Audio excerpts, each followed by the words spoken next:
All right, today algebra, we're going to go ahead and do lesson 10-7 using the quadratic formula. So the quadratic formula is negative b plus or minus the square root of b squared minus 4ac all over 2a. This is another way for us to find those x-intercepts of a parabola. When you cannot factor. So when you absolutely cannot factor, and I always tell you, first thing you always want to go to is factoring. If you can factor it quickly, it's a lot faster than the quadratic formula. So if you can factor it, factor it. But if you can't, use the quadratic formula. Okay.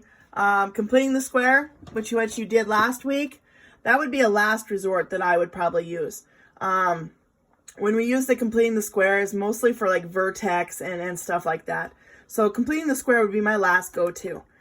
Quadratic formula, get used to it. You're going to see it many, many years. It is something that is in every single math class, especially when it comes to solving these quadratic equations. And you can't factor them. So this one here, I'm going to do a nice easy one, even though it is factorable. I'm going to do an easy one just to go off on what we're supposed to do with the quadratic formula. First thing, it needs to be set equal to 0. So your very first thing is set equal to 0. So that means I got to get that 5x over here. So I'm going to subtract my 5x. So now I've got my equation, x squared minus 5x plus 6 equals 0. Now, for now, label what your a, your b, and your c coefficients are. Remember, for a quadratic, ax squared plus bx plus c equals 0. A is always in front of your x squared, b is always in front of your x, and c is always the constant that's by itself. So for your a, if you don't see it, it is always going to be 1. In front of the x, you've got negative 5. Keep the signs with them. And then your c is 6. So again, very important, keep the signs with them. That's a positive 1, a negative 5, and a positive 6. Now, simply plug in to the equation. Now that you have everything labeled, plug into the equation. So we've got a negative b, so negative 5, plus or minus the square root. And notice how I'm putting parentheses around. B squared minus 4ac all over 2a. Again, notice how I put parentheses around everything. Okay, just makes it a lot easier when you put parentheses around. So now simplify it. Start simplifying down. 2 negatives equal a positive. So that's a positive 5 plus or minus the square root of negative 5 squared. So negative 5 times negative 5, a positive 25. Whenever you square a negative number, it should always come out positive.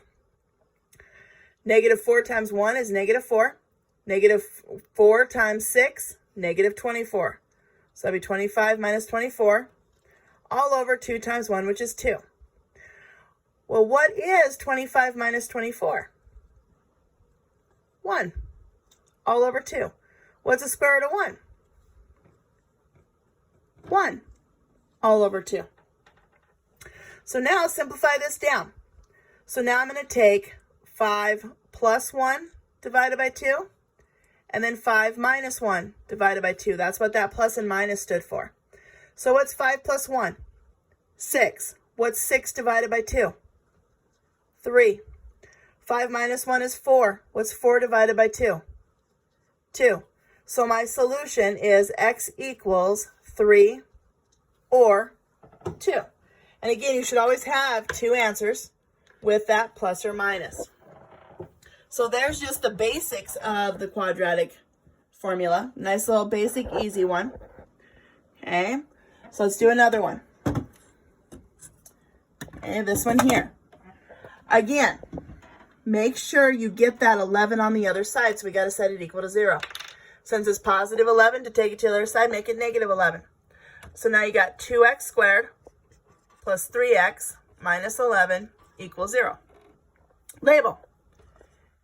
A is 2, B is positive 3, C is negative 11. Now plug in. Oops. Negative b plus or minus the square root of b squared minus 4ac all over 2a. And from here, simply solve it step by step again. So it's be negative 3 plus or minus the square root. 3 squared is 9. Negative 4 times 2 is negative 8 times negative 11 is plus 88. All over 2 times 2, which is 4. Well, what is 9 plus 88? 97. So this would be negative 3 plus or minus the square root of 97 over 4. Okay, to find the decimal, you're going to take negative 3 plus root 97 divided by 4. Negative 3 minus root 97 divided by 4. Okay, and in your calculator, you can just do it exactly like that. Negative 3 plus the square root of 97, which would give you 6.8 divided by 4. So my decimal here, this one's going to equal 1.7, or negative 3 minus root 97 divided by 4, negative 3.2. Okay, and all calculators do the square root. And it doesn't matter if you have a fancy one or just a little one laying around or a calculator on the computer. Desmos is a really good calculator on the computer. They all do the square root function. Okay, so all I did is I went negative 3 plus the square root of 97. And if you want to find the square root of 97 first, that's perfectly fine. And write that decimal. Always go to the nearest nearest tenth. Okay, go to the nearest tenth on that one. Okay, let's do one more example here. So this one's already said equal to 0 for us. So just label your A, B, and C. A is negative 3, B is 4, C is 6. So I'll plug in.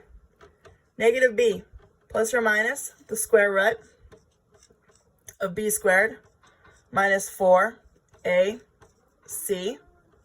all over 2a. And then solve it step by step. Negative 4 plus or minus the square root of 16. Negative 4 times negative 3 is positive 12. 12 times 6, 72. All over negative 6. Okay, so 16 plus 72 is 88. So this would now equal negative 4 plus or minus the square root of 88 over negative 6. And then do the same thing as we did up above. Go negative 4 plus root 88 divided by negative 6. Negative 4 minus root 88 divided by negative 6. So the two answers that I should get is negative 4 plus root 88 divided by negative 6. I should get negative 0.9, or negative 4 minus root 88 divided by negative 6, positive 2.2. Okay, make that better 2 there. So there is the quadratic formula. A lot of people actually like it. Get it memorized. You're going to be using it a ton in your math careers. So get that one memorized. But don't make it hard. Just plug in and then just solve it down step by step. It makes it so much easier to solve the quadratic formula. And a lot of people like the quadratic formula because it's not that bad. Okay, so there it is. I hope you guys all had a happy Easter, and we'll talk to you in a Zoom meeting.